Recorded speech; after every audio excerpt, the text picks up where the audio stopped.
Video के start करने से पहले मैं आपको बता दूं को कंप्यूटर की नॉलेज नहीं है, जो पहली बार कंप्यूटर चला रहे हैं या जिनको बहुत कम नॉलेज है कंप्यूटर के बारे में।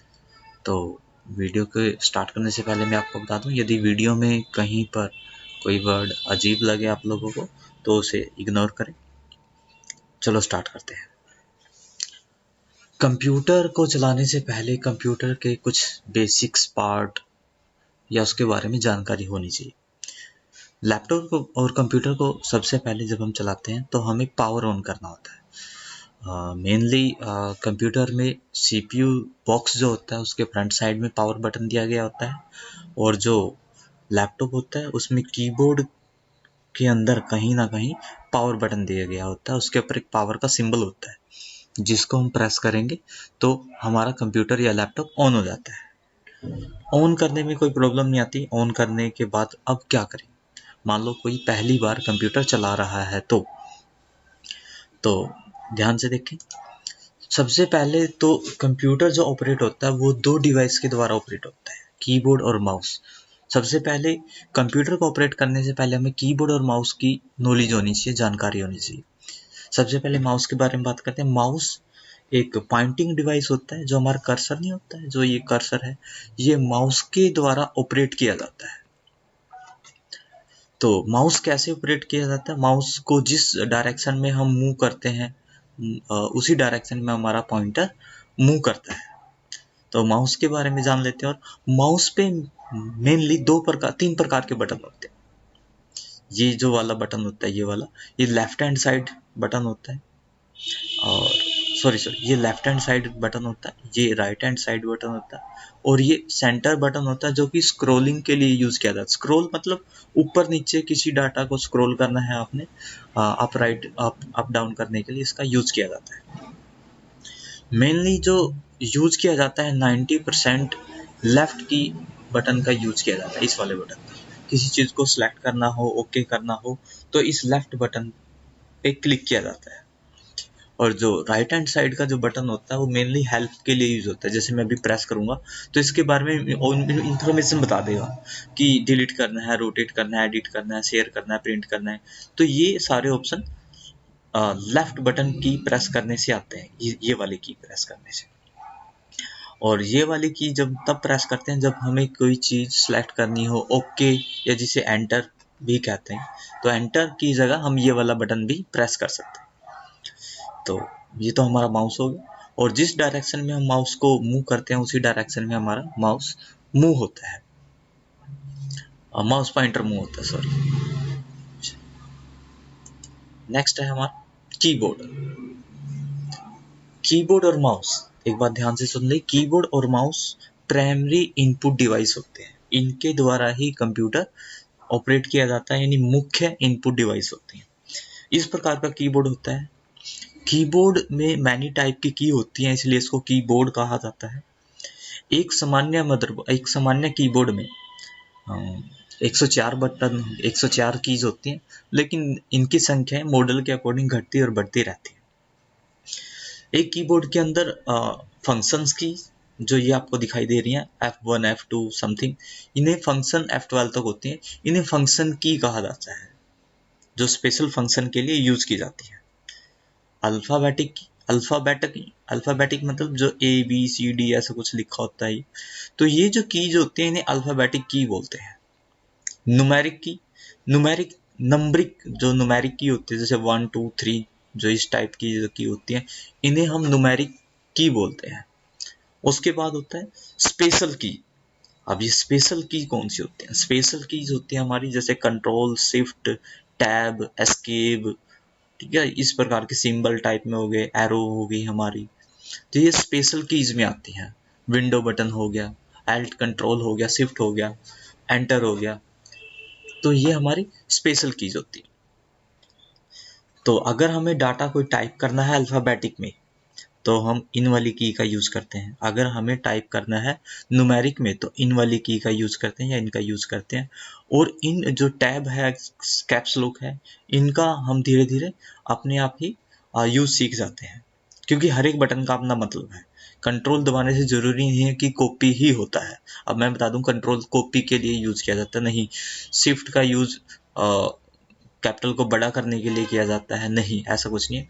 वो तो कैप्स लॉक से भी हो जाता है, शिफ्ट दबाने से भी हो जाता है करंट टाइमिंग में। चलो आगे बात करते हैं। तो ये थी हमारी कीबोर्ड और माउस, इनके द्वारा कंप्यूटर ऑपरेट किया जाता है। तो सबसे पहले तो हम माउस की तरफ ध्यान देंगे। माउस को हमने 2 उंगलियां माउस के बटन पे रखनी है और 2 उंगलियों से उसे पकड़ना है, और लेफ्ट राइट अप डाउन जब मूव करते हैं तो हमारा माउस पॉइंटर मूव होता है। तो सबसे पहले हम जान लेते हैं मेन स्क्रीन के बारे में। जैसे हम कंप्यूटर ऑन करते हैं तो सबसे पहले हमारी डेस्कटॉप स्क्रीन ओपन होती है। जो ये सामने आपको दिखाई दे रहा है, ये पूरी स्क्रीन जो है आपकी डेस्कटॉप स्क्रीन है। तो डेस्कटॉप के ऊपर जो ये छोटे छोटे पॉइंट दिखाई दे रहे हैं, इनको बोला जाता है आइकन। ये किसी भी फाइल प्रोग्राम के आइकन हो सकते हैं। डेस्कटॉप के ऊपर जो सिंबल होते हैं या पॉइंट दिखाई दे गए होते हैं, उन्हें हम आइकन कहते हैं, जो किसी प्रोग्राम का शॉर्टकट होते हैं। उसके बाद होता है नीचे सबसे, ये होता है हमारा टास्क बार। जितने भी एप्लीकेशन होते हैं, जितने भी टास्क होते हैं हमारे, यहाँ पर ओपन होते हैं। इसके राइट हैंड साइड में हमारा डेट एंड टाइम होता है, ठीक है, कुछ नोटिफिकेशन होती हैं, और लेफ्ट हैंड साइड में हमारा विंडो का बटन होता है। तो यदि हमने कोई प्रोग्राम को प्रोसेस करना है, चलाना है, तो सबसे पहले हमने विंडो बटन पे क्लिक करना होता है। तो जैसे हम विंडो बटन पे क्लिक करते हैं तो यहाँ पर मैनी प्रोग्राम की लिस्ट हमें शो होती है। मैं आपको बता दूं, ये मैं आपको जानकारी जो दे रहा हूँ, ये विंडो 10 के बारे में दे रहा हूँ। और मेनली तो सभी विंडो में एक ही प्रकार से लुकआउट होता है, बस ये कलर और थीम में फर्क पड़ जाता है। थीम थोड़ा डिफरेंस हो जाता है, वर्किंग सेम रहती है। तो हम बात कर रहे थे, सबसे पहले हमने विंडो बटन पे क्लिक करना है। जैसे हम विंडो बटन पे क्लिक करते हैं तो हमारे सामने प्रोग्राम की, जो भी प्रोग्राम हमारे कंप्यूटर के अंदर इंस्टॉल है, वो उनकी लिस्ट हमें यहाँ पर शो हो जाती है। जिस भी प्रोग्राम को हमने चलाना है तो उस पर हम क्लिक करके आसानी से चला सकते हैं। ये लिस्ट बहुत लंबी होती है। यदि आपको प्रोग्राम को फाइंड करने में प्रॉब्लम आ रही है तो इसका एक शॉर्ट लिंक भी दिया गया होता है, लिखा हुआ ना, टाइप हेयर टू सर्च। यहाँ पर आप क्लिक करते हो, किसी भी प्रोग्राम के बारे में आप आसानी से ओपन कर सकते हो। फॉर एग्जांपल मैंने लिखा नोटपैड, मैं नोट ही लिख दूंगा तो भी आ जाएगा। तो नोटपैड यहाँ पर आ गया, हम एंटर करते हैं तो हमारा नोटपैड ओपन हो जाता है। या कुछ और लिखते हैं, मैंने लिखा एक्सेल, एक्सेल लिख दिया तो माइक्रोसॉफ्ट एक्सेल यहाँ पर आ गया। मैं वर्ड लिखता हूँ, पावर पॉइंट लिखता हूँ, कोरल ड्रॉ लिखता हूँ, टैली लिखता हूँ, जो भी हमने यहाँ पर फाइंड करना है वो चीज़ हम यहाँ पर लिख देंगे। हम आसानी से उस चीज़ को फाइंड कर सकते हैं और एक्सेस कर सकते हैं। उसके बाद आता है टास्क बार। टास्क बार क्या होता है, जितने भी प्रोग्राम ओपन कर लेते हैं, जैसे मैंने अभी यहाँ पर नोटपैड ओपन किया, मैंने नोटपैड ओपन कर लिया, तो यहाँ पर देखो, इसका यहाँ पर आइकन आ जाता है, ये टास्क में खुल जाएगा। इसको जब मिनिमाइज करते हैं तो ये नीचे आ जाता है, ठीक है। टास्क में आप दोबारा क्लिक करेंगे तो ये वापस ओपन हो जाता है। कोई भी प्रोग्राम हमारा यहाँ पर ओपन होता है डेस्कटॉप के ऊपर, तो वो एक विंडो में ओपन होता है। जैसे अभी आपके सामने ये नोटपैड खुला हुआ है, तो ये एक नोटपैड की विंडो ओपन है। कोई भी विंडो होती है उसमें मेनली टाइटल बार और टास्क बार ये होते ही होते हैं। टाइटल बार और टास्क बार से ही मिलकर विंडो बनती है। और कोई भी प्रोग्राम की जब हम विंडो ओपन करते हैं, देखते हैं, तो एक प्रोग्राम के अंदर टाइटल दिया गया होता है और टाइटल बार में कुछ बटन दिए गए होते हैं। जैसे ये है मिनिमाइज, ये विंडो को मिनिमाइज करने के लिए यूज होता है। ये विंडो जो है मिनिमाइज होगी, वापस यहाँ पर हम क्लिक करेंगे, विंडो वापस आ जाती है। और आगे है मैक्सिमाइज, मैक्सिमाइज पे क्लिक करेंगे, ये रिस्टोर और मैक्सिमाइज। ये क्या होता है, विंडो का साइज कम ज्यादा करने के लिए यूज किया जाता है। कोई भी सॉफ्टवेयर की विंडो खोल रहे हैं, जरूरी नहीं है कि मैं आपको नोटपैड पे बता रहा हूँ आप ये सोच रहे हो कि नोटपैड में ही ऐसे होता होगा। कोई भी विंडो हम ओपन करते हैं, एक्सेल की, वर्ड की, इंटरनेट की, पावर पॉइंट की, किसी भी, तो उसमें 3 बटन होते ही होते हैं। ये विंडो को मिनिमाइज या साइज बड़ा छोटा करने के लिए, और ये क्लोज करने के लिए। क्लोज मतलब यहाँ पर लिखा हुआ है क्लोज, जैसे हम यहाँ पर क्लिक करेंगे तो विंडो हमारी क्लोज हो जाएगी, बंद हो जाएगी। परमानेंटली अब बंद होगी, हमें अब विंडो दोबारा से ओपन करनी पड़ेगी। तो यहाँ पर हम क्लिक करते हैं तो कोई भी प्रोग्राम को एक्सेस कर लेते हैं, चला सकते हैं, चाहे वो इंटरनेट हो, टैली हो, कोरल ड्रॉ हो, पावर पॉइंट हो, वर्ड हो, एक्सेल हो, तो सभी हमारे यहाँ पर अवेलेबल हो जाते हैं। एक बात और बता दूं आपको मैं, यदि आपके कंप्यूटर में प्रोग्राम इंस्टॉल हैं तो आपको यहाँ पर मिलेंगे, यदि आपके कंप्यूटर में प्रोग्राम इंस्टॉल नहीं है तो आप यहाँ पर उसको सर्च नहीं कर सकते। तो सबसे पहले आपको प्रोग्राम इंस्टॉल करने पड़ेंगे। हमारे कंप्यूटर में दो प्रकार के प्रोग्राम होते हैं या दो प्रकार के सॉफ्टवेयर होते हैं, नाम भी सुना होगा, सिस्टम सॉफ्टवेयर और एप्लीकेशन सॉफ्टवेयर। सिस्टम सॉफ्टवेयर वो सॉफ्टवेयर होते हैं जो कंप्यूटर को ऑपरेट करने में, चलाने में हमें हेल्प करते हैं, जैसे विंडो होगी, ड्राइवर हो गए, या कुछ बायस हो गया, या कुछ विशेष प्रकार की सेटिंग्स हो गई। लेकिन एप्लीकेशन सॉफ्टवेयर वो होते हैं जिन पे हम कोई विशेष प्रकार का वर्क करते हैं, जैसे नोटपैड हो गया, वर्ड हो गया, एक्सेल हो गया, टैली हो गया। तो ये क्या होते हैं, ये एप्लीकेशन सॉफ्टवेयर होते हैं, और जितने भी एप्लीकेशन सॉफ्टवेयर हम यूज करते हैं वो सारे हमें इंस्टॉल करने पड़ते हैं।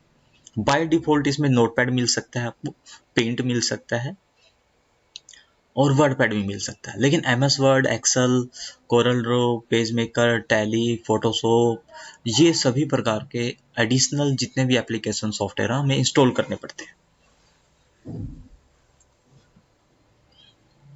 उसके बाद है एक मेन पॉइंट और आता है, माई कंप्यूटर। देखो विंडोज 7 के अंदर माई कंप्यूटर होता है और विंडोज 10 के अंदर दिस कंप्यूटर होता है। ये क्या होता है, इसके अंदर हमारे सारे कंप्यूटर के प्रोग्राम जो है स्टोर होते हैं। इसके अंदर एक हार्ड डिस्क होती है। जब मैं क्लिक करके दिखा देता हूँ, जैसे हम इस पर डबल क्लिक करते हैं, सॉरी मैं आपको बताना भूल गया, यदि किसी भी प्रोग्राम को आपने डेस्कटॉप से या किसी भी विंडो से ओपन करना है तो आप दो प्रकार से ओपन कर सकते हो। माउस पे आप राइट की दबाओगे तो ऐसे आपकी लिस्ट शो होती है कि आपने डिलीट करना है, रीनेम करना है, क्या करना है। तो आप ओपन पे क्लिक कर दोगे तो ओपन पे आप इसको ओपन कर सकते हो, जैसे ये अभी ओपन हो गया। लेकिन यदि आप लेफ्ट की 1 सेकंड के अंदर 2 टाइम प्रेस कर देते हो, 1 सेकंड के अंदर 2 टाइम प्रेस कर देते हो, तो आप डायरेक्टली इसको ओपन कर सकते हो। तो अभी हमारे सामने ये माई कंप्यूटर यानी दिस कंप्यूटर ओपन हो गया। इसके अंदर जो ये लोकल डिस्क सी है, विंडो का आइकन भी बना हुआ है, इसके अंदर हमारी विंडो इंस्टॉल होती है। तो ज़्यादातर प्रोग्राम इसके अंदर नहीं स्टोर कर सकते हैं। जो हमारी ये जैसे ई पार्ट है, एफ पार्ट है, या और भी हो सकते हैं। ये क्या होते हैं, ये हार्ड डिस्क के एडिशनल पार्टीशन बनाए हुए हैं। हम अपनी इच्छा अनुसार 2, 4, 6 कितने भी बना सकते हैं। और यहाँ पर जो ये आया हुआ है, ये आइकन आया है हमारे CD रोम का। यदि हमने CD के द्वारा कोई डाटा रीड करना है तो सबसे पहले हम CD रोम के अंदर इंसर्ट करेंगे। इंसर्ट करने के बाद यहाँ पर हम डाटा उसका एक्सेस कर सकते हैं, रीड कर सकते हैं। उसके बाद हमारे पास यहाँ पर मैनी टाइप्स के फोल्डर मिल जाते हैं, जैसे डेस्कटॉप के ऊपर क्या क्या आपकी प्रोग्राम है वो आपको यहाँ पर देखने के लिए मिल सकते हैं। माई पिक्चर, यदि आपने माई पिक्चर में कोई डाटा स्टोर करना है यहाँ कर सकते हो। माई वीडियो, माई डॉक्यूमेंट और डाउनलोड, यदि इंटरनेट से आप कोई चीज़ डाउनलोड करते हो तो वहाँ वो इस फोल्डर के अंदर अपने आप ही आ जाती है। या जब भी आप कोई प्रोग्राम बनाते हो और बिना लोकेशन के जब आप कोई स्टोर करते हो, जैसे मैंने वर्ड एक्सेल में कोई प्रोग्राम बनाया, उसको कोई लोकेशन नहीं दी और ऐसे ही बाय डिफॉल्ट मैंने सेव कर दिया, तो वो माई डॉक्यूमेंट में आ जाता है अपने आप। तो जितने भी डॉक्यूमेंट बनेंगे हमारे बाय डिफॉल्ट यहाँ बनते हैं, और जितने भी डाउनलोड फाइलिंग होती है वो यहाँ पर आ जाते हैं बाय डिफॉल्ट। उसके बाद बात कर लेते हैं रिसाइकिल बिन। यहाँ पर एक रिसाइकिल बिन है, आपको शायद दिखाई दे रहा है। रिसाइकिल बिन क्या होता है, जो भी हम अपने कंप्यूटर से डिलीट करते हैं प्रोग्राम, फाइल या कुछ भी कोई डाटा हमने डिलीट कर दिया, तो वो डाटा हमारा रिसाइकिल बिन में पहुंच जाता है। वहां से डिलीट होके रिसाइकिल बिन में पहुंच जाता है। यदि हमें इन फ्यूचर इसकी जरूरत है या रिस्टोर करना है तो हम यहाँ पर जाके उसको रिस्टोर कर सकते हैं। जैसे मैंने यहाँ पर ऐसे क्लिक किया और ओपन करता हूँ इसको। ओपन करने के बाद यहाँ पर कुछ फाइलें हमारी, जैसे मैंने इस पर क्लिक किया तो ये रिस्टोर आ गया। जैसे मैं इस पर रिस्टोर करूंगा तो डिलीट की हुई फाइल वापस से हमें प्राप्त हो सकती है। लेकिन यदि यहाँ से मैंने इसको एम्प्टी कर दिया, ये मैंने एम्प्टी कर दिया, तो अब ये रिसाइकिल बिन खाली हो गया। अब इसको हम ओपन करेंगे तो ये खाली है, और अब हम कोई भी फाइल रिस्टोर नहीं कर सकते। ध्यान रहे, यदि आप अपने कंप्यूटर में से कोई डाटा डिलीट करते हैं तो वो रिसाइकिल बिन में पहुंच जाता है। लेकिन यदि आपने रिसाइकिल बिन से ही डिलीट कर दिया तो वो डाटा आपको वापस नहीं प्राप्त हो सकता।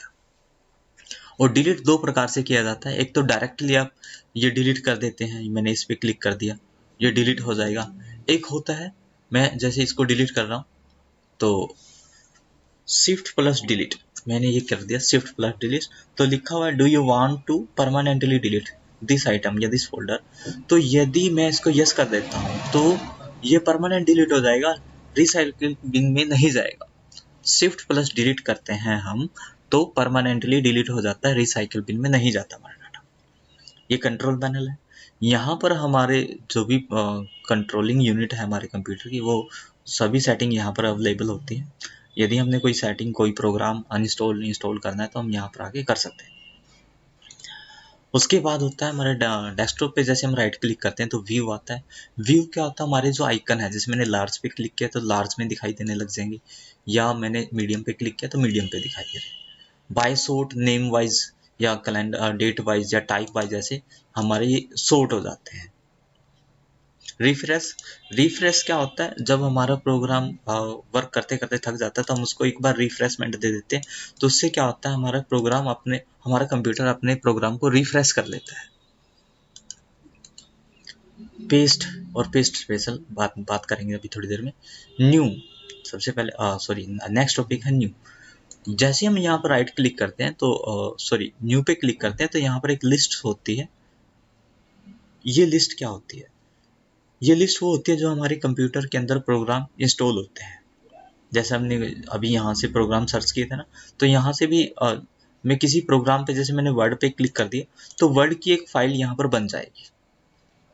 तो यानी हम न्यू पे जाके कोई न्यू डॉक्यूमेंट, कोई न्यू सॉफ्टवेयर, सॉरी जितने भी प्रोग्राम है उसके न्यू फाइल क्रिएट कर सकते हैं, न्यू फोल्डर ले सकते हैं, न्यू शॉर्टकट क्रिएट कर सकते हैं, बिट मैप की इमेज, कोरल ड्रॉ की, या न्यू कॉन्टैक्ट फॉर्म बना सकते हैं, या एक्सेल की न्यू फाइल बना सकते हैं। तो न्यू पे जाके हम कोई भी न्यू डॉक्यूमेंट क्रिएट कर सकते हैं। आगे है डिस्प्ले। डिस्प्ले में क्या होता है, जैसे हम डिस्प्ले पे क्लिक करते हैं ये डिस्प्ले की सेटिंग आ जाती है। यहाँ से हम ब्राइटनेस कम ज़्यादा कर सकते हैं, ये ब्राइटनेस कम ज़्यादा हो रही है शायद आपको ना दिखाई दे रहा। और यहाँ पर इसके साइज होता है कि आपने फ़ॉन्ट का साइज, स्केल का साइज कितना रखना है। थोड़ा बड़ा हो गया होगा, देखो हो गया होगा बड़ा। ठीक है, आपने जितना रखना है, जितना आपको सुटेबल है आप उतना रख सकते हो। आगे है रेजुलेशन इसका, आप रेजुलेशन आप सेट कर सकते हो, आपकी विंडो का रेजुलेशन आपने कितना रखना है। तो ये आपकी रेजुलेशन की लिस्ट होती है, यहाँ से आप रेजुलेशन सेट कर सकते हो।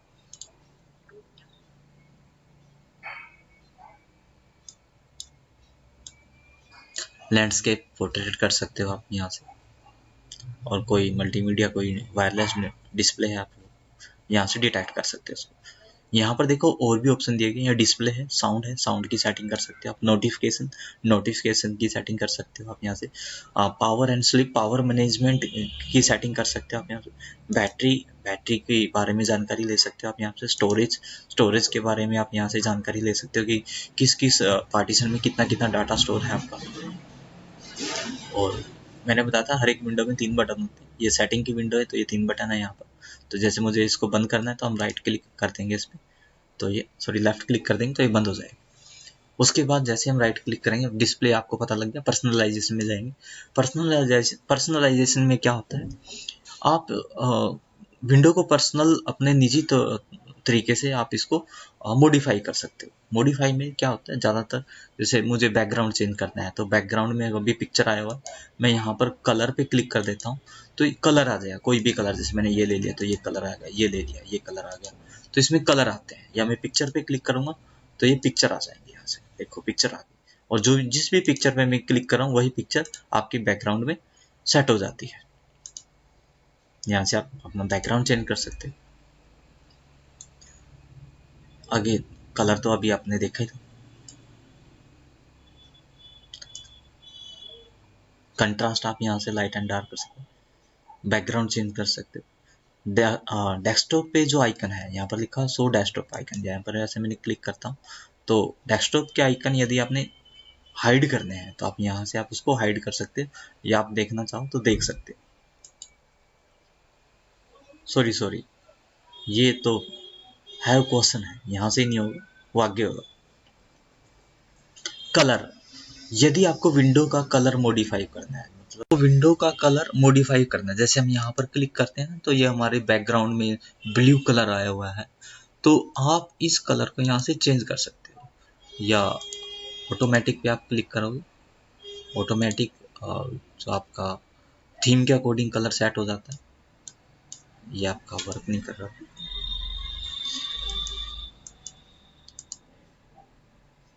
अभी ये कलर आया हुआ था आपका, हाँ आ गया।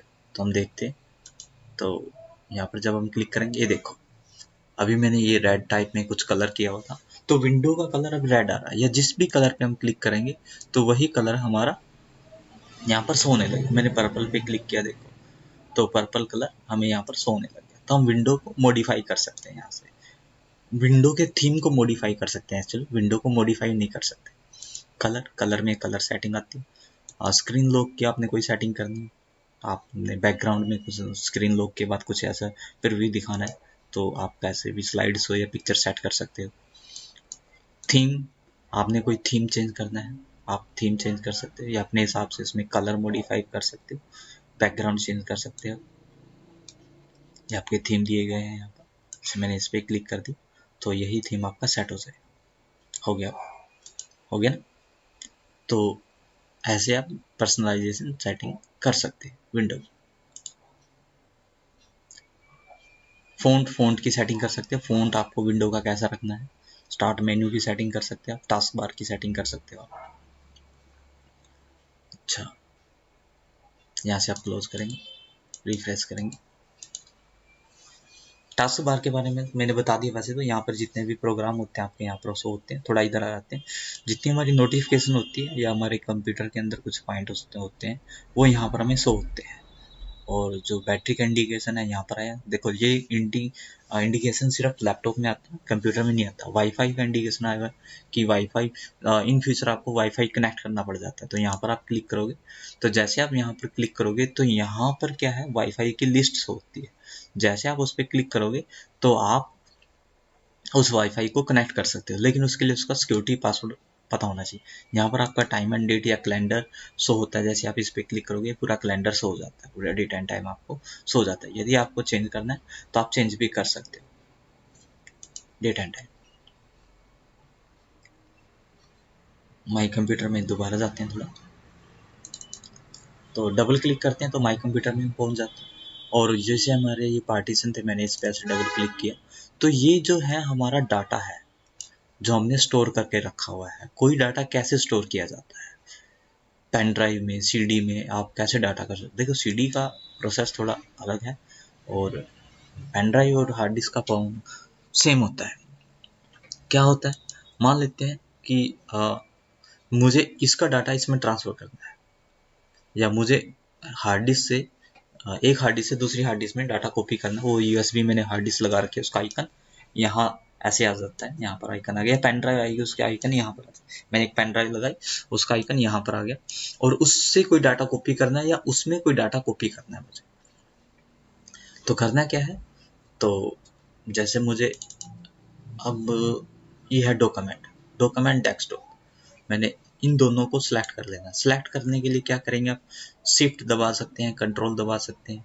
देखो कंट्रोल दबा के तो क्या होता है, जो आप चाहो वो सिलेक्ट कर सकते हो। जैसे मैंने ये 3 ऑप्शन सिलेक्ट करी, इस टाइम मैंने कंट्रोल दबा के और लेफ्ट की प्रेस की है, तो ऐसे 3 आइकन, 3 जो हमारी आइटम है ये सिलेक्ट हो गई। और यदि शिफ्ट दबाओगे आप, जैसे मैंने यहाँ पर क्लिक कर दिया और शिफ्ट दबा दी, फिर मैंने यहाँ पर ऐसे क्लिक किया, तो यहाँ से यहाँ तक की सारे जो ऑप्शन होंगे या जितना भी डाटा होगा वो सारे सिलेक्ट हो जाएंगे। शिफ्ट दबाने से भी सिलेक्ट होता है, शिफ्ट दबाने से कंटिन्यू सिलेक्ट होता है, और कंट्रोल दबाने से जिसको आप चाहो वो सिलेक्ट कर सकते हो। जैसे मुझे ये और ये चाहिए, ठीक है, फिर मुझे सिलेक्ट करने के बाद आप यहाँ से भी कॉपी कर सकते हो, लेकिन यहाँ पर राइट क्लिक करेंगे। राइट क्लिक करने के बाद देखो कॉपी है कहीं पर, ये कॉपी, तो कॉपी पे क्लिक कर दिया। कॉपी पे क्लिक करने के बाद क्या है, अब बैक जाना है। आपने यहाँ पर एक पेन ड्राइव है या यहाँ पर कोई पेन ड्राइव है, या मुझे इसके अंदर उसको पेस्ट करना है, तो यहाँ पर ऐसे आपने क्लिक कर देना। अब कहाँ करना है आपने, मान लो आपको उसके लिए नया फोल्डर बनाना चाहते हो। नया फोल्डर कैसे बनाते हैं, राइट क्लिक करना है, यहाँ पर राइट क्लिक करके न्यू फोल्डर आ गया। देखो न्यू पे जाएंगे, न्यू पे जैसे आप क्लिक करते हो तो यहाँ देखो न्यू फोल्डर आ गया। न्यू फोल्डर पे क्लिक करते हैं तो यहाँ पर न्यू फोल्डर आता है। यहाँ पर आप कोई नाम दे सकते हो, ABC समथिंग, और एंटर एंटर आप क्लिक करते हैं। यहाँ पर देखो ABC नाम का एक फोल्डर ओपन हो गया है। आप यहाँ से भी पेस्ट कर सकते हो और राइट क्लिक करके यहाँ से भी पेस्ट कर सकते हो। अब मैंने पेस्ट किया तो हमारा डाटा जो है वो कॉपी होना स्टार्ट हो गया है। हमारा डाटा जो उस पार्टीशन से इस पार्टीशन के अंदर कॉपी हो रहा है। जैसे ये प्रोसेसिंग कंप्लीट हो जाएगी तो आपका डाटा यहाँ पर कॉपी हो जाएगा। देखो कॉपी का मतलब क्या होता है? कॉपी का मतलब वो डाटा उस जगह भी रहेगा और यहाँ भी है। यहाँ एक डुप्लीकेट डाटा क्रिएट हुआ है। कॉपी का मतलब ऐसा नहीं होता कि आपने वहां से डाटा डिलीट कर दिया यहाँ आ गया, ऐसा कट में होता है। यदि मैं इसी डाटा को यहाँ से कट करता हूँ, ये मैंने कट कर दिया, मान लेते हैं ये मैंने कट कर दिया, कट करके मैं कहीं पर पेस्ट करता हूँ किसी दूसरी जगह, तो डाटा वहां पर पेस्ट हो जाएगा लेकिन यहाँ से डाटा डिलीट हो जाएगा। कट से डाटा डिलीट हो जाता है एक जगह से, लेकिन कॉपी में ऐसा नहीं होता। कॉपी में डाटा बना रहता है आपका दोनों जगह, जहां से कॉपी किया वहां भी और जहां कॉपी किया है वहां भी। तो ये था डाटा कॉपी करना।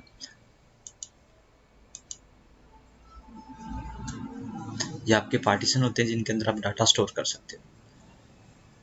ये थी कुछ कंप्यूटर के बारे में नॉलेज। यदि आपने कुछ और पूछना हो कंप्यूटर के बारे में कि मुझे इसके बारे में नहीं बताया या कुछ ऐसा रह गया, तो आप कमेंट में